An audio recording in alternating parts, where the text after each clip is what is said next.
Yeah. You just well, walk and your let's mailbox. talk about that a little bit because one of the things that it really enhances your value out there as contract exchange is you have a buyer that wants to buy on contract, but you have a seller that actually can't sell on contract.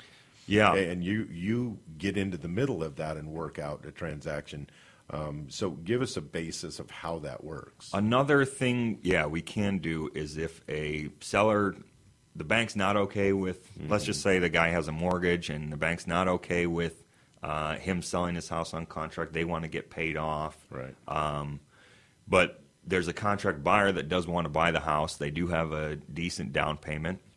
What we can do is structure a contract sale between that seller and that buyer. And then at the same time that offer is made or accepted, our company can give you a quote or give the seller a quote for what that contract would be cashed out. We would just give him cash for that contract at closing. And do you risk factor that buyer in your quotes? Do you Yeah, risk he is factor? getting the seller is getting money now for what typically would be money over 25 years. Right. So they do get discounted. You don't get face value for the note. Say if I sell my house for $100,000, I'm not going to get $100,000 from contract exchange because that would be $100,000 to be paid out over 25 years or so, 30 years. You can't be expected to get all of that. Right.